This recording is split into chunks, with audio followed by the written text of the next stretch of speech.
So here are some of the questions that I want us to ask as we think about the way in which the Bible can relate to this topic. So what texts have we read this semester that might be interpreted to justify segregation and or racial, ethnic hatred and discrimination?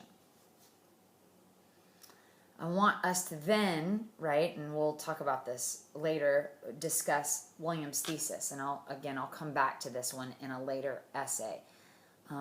We'll also look at the ways in which this is related to Bridgman's essay. But for now, I want us to talk about this idea specifically, and hopefully one of the things that you were thinking about is that the idea of chosenness within the Bible could potentially lead to discrimination, right? That God chose us and not someone else, right? So if you'll turn to that next slide that says chosenness and scientific racism, I want you to pay attention to this. We talked about this briefly, I believe, at one point in the semester, but there was a taxonomy that was created by Linnaeus and Carolus Linnaeus. And this was basically a classification of organisms into groups based on their similarities, like physical traits and cultural traits. That's what taxonomies are. But what he did was he created a taxonomy of races, right? From the top down. So a hierarchy of races. And Linnaeus, you can see Linnaeus's, the way Linnaeus organized it, right? But you can also see in this other picture that I provided for you, a way in which this taxonomy evolved over time and was created according to race, where whiteness was seen as superior, and the further you were from whiteness, you were understood as subordinate to or inferior to those who were Western European, those who were white, right? Now, there was no basis for this in biology at all. None. There was no evidence that any race was superior to another. This was entirely constructed. And this was constructed in such a way that it was viewed as scientific.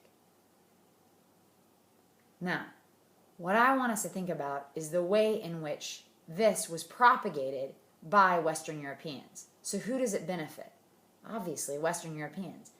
And then who, as a result of this, would have experienced various forms of oppression or discrimination?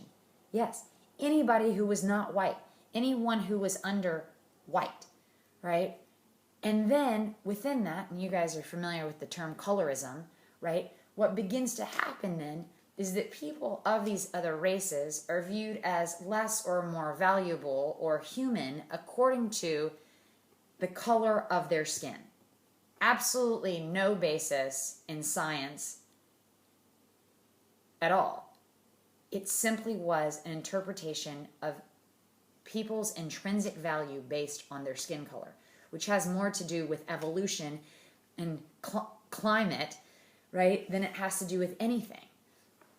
But I want us to think about the ways in which this kind of taxonomy could have also sort of influenced interpretations of the Bible and how it continues to influence us in society today, right?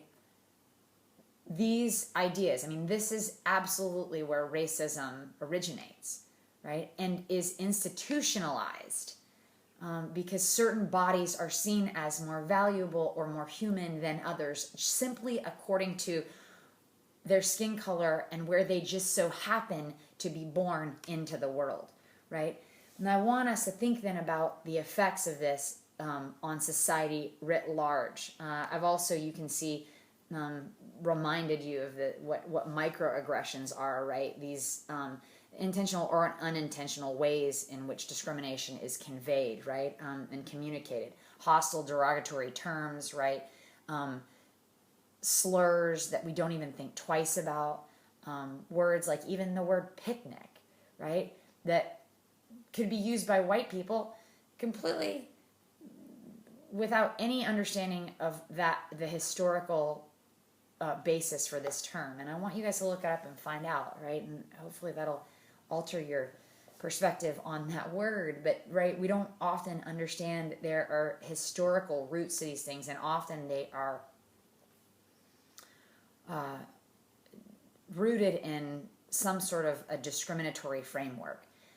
So let's move on and think about the way in which this is all connected to society.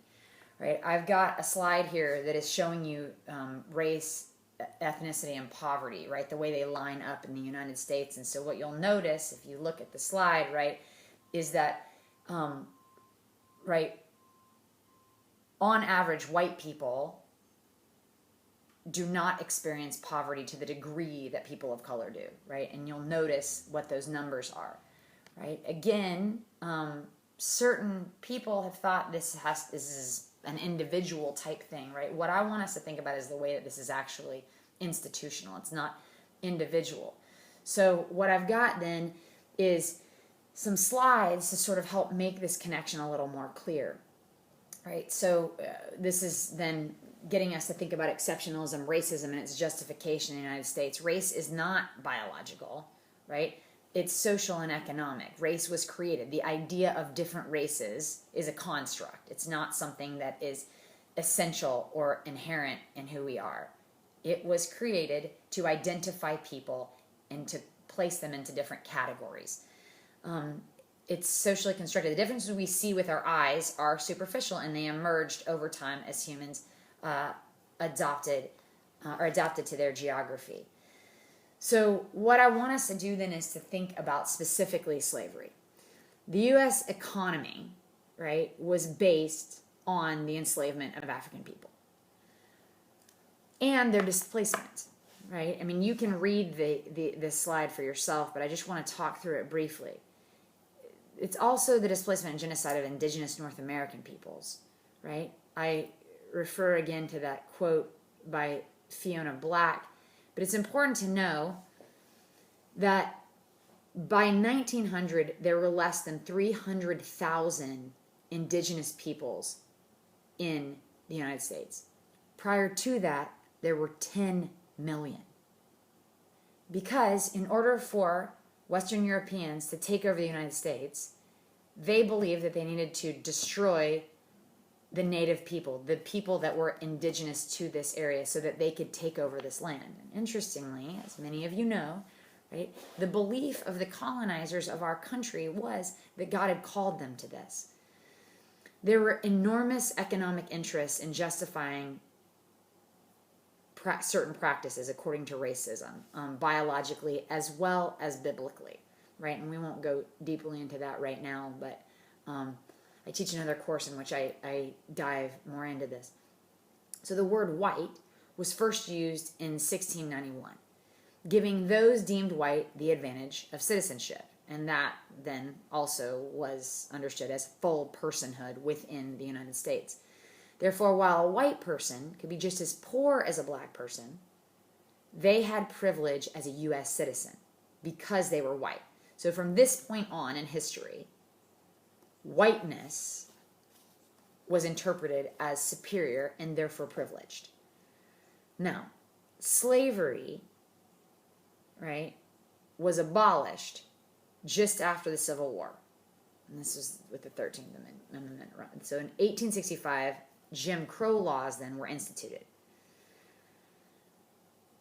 legalizing segregation between African Americans and whites. So while slavery is abolished, there are still laws in place that segregate society between whites and blacks. To become a U.S. citizen in the United States, one had to be classified legally as white in order to become a citizen. This restricted the rights of African Americans in so many ways. So they can't be citizens, but they also couldn't use public facilities, schools, they couldn't vote, they couldn't find decent employment. It excluded them also from exercising their right as citizens to do the things that made someone a United States citizen. Now, these laws are instituted, and this absolutely influences who can and cannot have a voice and agency within the United States of America, right? So this is in 1865, right? Slavery is done away with, but now these laws are instituted. We can still see the effects of Jim Crow laws. while those were eventually obviously abolished, we still see the effects because the limiting of power to Black Americans, right, also meant that white Americans could take on positions of institutional power, right, education, monuments that we have, right, economic power, religious power, right? Really important to understand that this has led to a tremendous stratification that is still in place today, right? If you'll go to the next slide, it's also important to see then the way the Bible connects to this. And I am going to wrap up here, and then we'll connect this to the next section in a moment. But Christianity, right, was a huge part of what was happening with, unfortunately, with segregation at the time, right? And you'll notice in these slides, right, the KKK actually used to burn crosses. They burned crosses. So the symbol of Christianity was used in these microaggressions, but also in hate crimes against Black individuals within the United States. So the Bible's role then, and Williams identifies this, right? The Bible was interpreted to justify certain forms of discrimination. It was.